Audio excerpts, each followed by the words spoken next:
TN 2026 Tamil Nadu 2026ன்னு சொன்னாலே ஏற்கனவே சொல்லியிருக்காருல விஜய் அவர்கள்.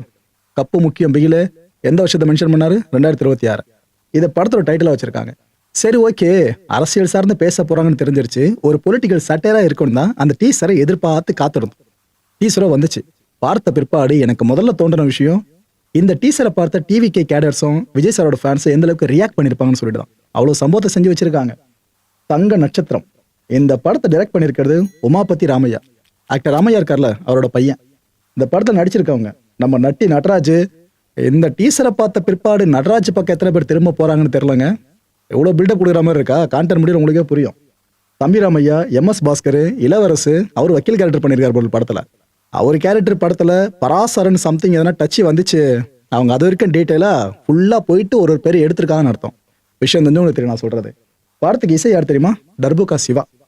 Choreographers Sandy, Praveenji and stunt Mahesh Mathew. Production company Kannan Ravi groups. ஒட்டுமொத்தமாக தமிழ் சினிமா இண்டஸ்ட்ரியில் பயங்கரமாக ஃபோக்கஸ் பண்ண ஆரம்பிச்சிட்டாருன்னு நினைக்கிறேன். ஆனால் அவங்க தொடுற ப்ராஜெக்ட் ஒன்று பயங்கரமாக ஹிட் அடிக்குது. இதில் இந்த ப்ராஜெக்ட்டும் தொட்டிருக்காங்க. இந்த ட்ரிபிள் டி படம் பார்த்தீங்களா, அதுலேயும் அரசியல் டச் இருக்கும். ஆனால் கடைசியில் பார்த்தீங்கன்னா கண்டிஷன்ஸை ஃபாலோ பண்ணுங்கடான்ற விஷயத்த சொல்லி, பரவாயில்ல இவ்வளோ கட்ஸோடு எடுத்திருக்காங்களே, திமுக சார்ந்து பேசியிருக்காங்கன்னு பல பேர் பேச ஆரம்பிச்சாங்க. அதுக்கு ஈடு கட்டுற மாதிரி இந்த படத்தையே எடுத்திருக்காங்க மொத்தமாக. அப்படிதான் இருக்கு. டிவிக்கு சார்ந்து பயங்கரமாக அடிக்கிற மாதிரி. இந்த படம் எப்போ ரிலீஸ் ஆகுது தெரியுமா? எலெக்ஷனுக்கு அப்புறம்லாம் கிடையாது, வர்ற 10ஆம் தேதி படம் ரிலீஸ் ஆகுது. ஸோ பிஃபோர் எலெக்ஷன் ரிலீஸ் ஆகிற படம் டிவிக்கு சார்ந்து பயங்கரமாக வச்சு செய்கிற படமாக அமைஞ்சிருக்கு.